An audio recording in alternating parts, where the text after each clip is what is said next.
Today I'm going to do the last of the ascendants, which is Pisces. I use sidereal zodiac, which is 23 to 24 degrees behind the Western tropical. So it might be that you thought you were Aries ascendant, and if you didn't actually resonate with that, it could just be that you resonate with the Pisces ascendant. Pisces ascendant. So Pisces is a water sign, and it's also a dual sign, so it's changeable. And water being emotional as well, and it's a deep sort of like oceans. And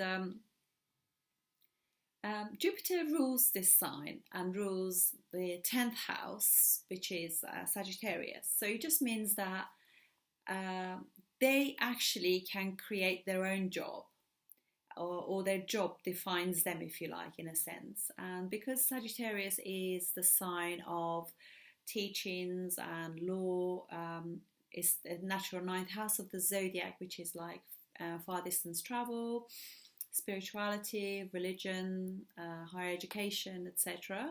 It could just be that they have a job in those fields. Or they could be psychologists, psychotherapists, a healer as well. So it's a good planet for them, Jupiter as a rule.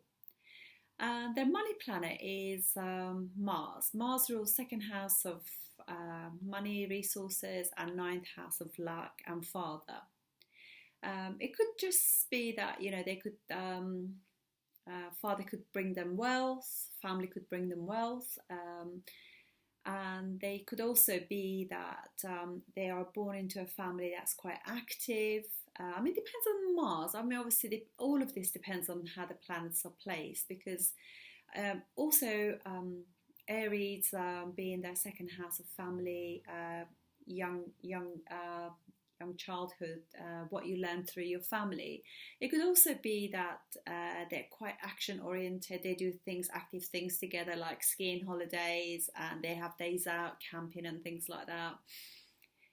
So they could, that will be the type of person, type of family that they have, quite active. And ninth house Scorpio, that represents their dad. So their dad can be in quite secretive, being Scorpio, or they could also be like into research. They could be quite an active military style man as well.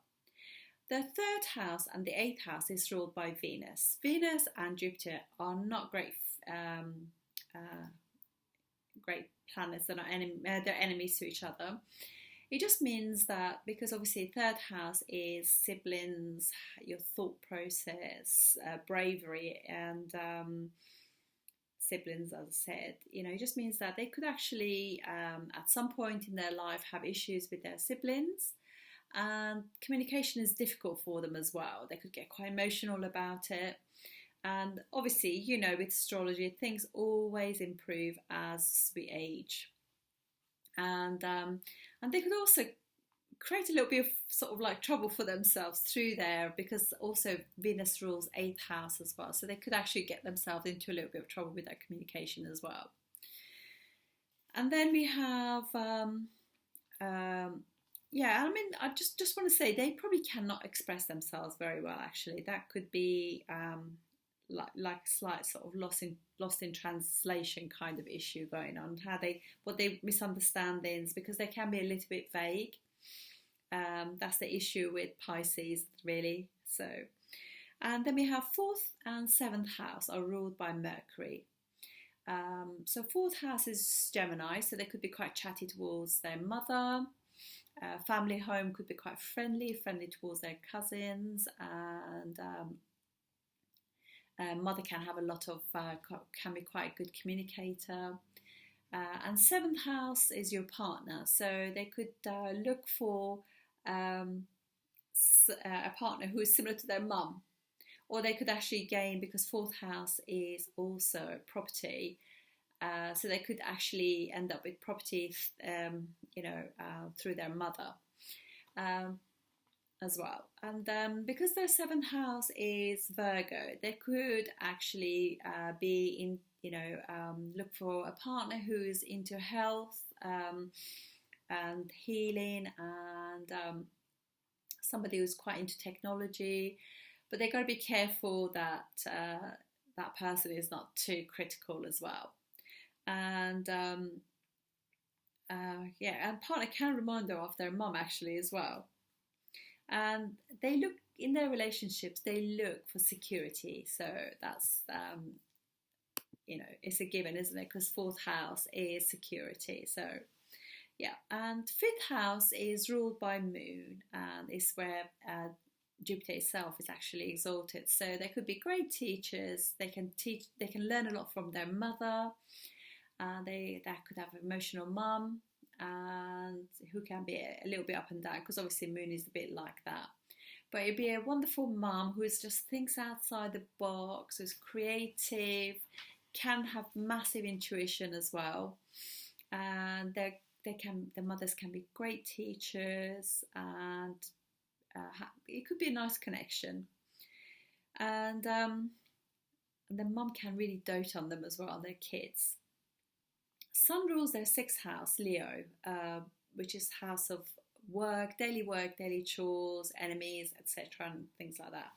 And because it's a fixed house, it just says that consistency really helps this sign to actually achieve, because Sun is such a consistent planet, and if they have really good daily routines and discipline in their life, that will be really good for them.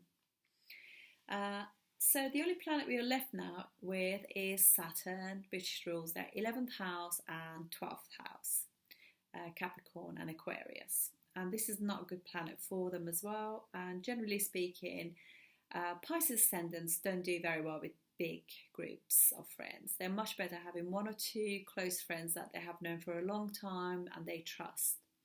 Because 12th house can be losses. So there can be losses through big groups of friends, or big organizations, big networks, or they could do charitable work with big groups of people as well, and make friends through those groups as well. Or also 11th house is elder siblings, so they could have issues with elder siblings, or that their elder sibling lives very far away from them. That's it. That's Pisces Ascendant, and I look forward to seeing you on my next videos. Thank you so much for supporting me. I do really appreciate that. See you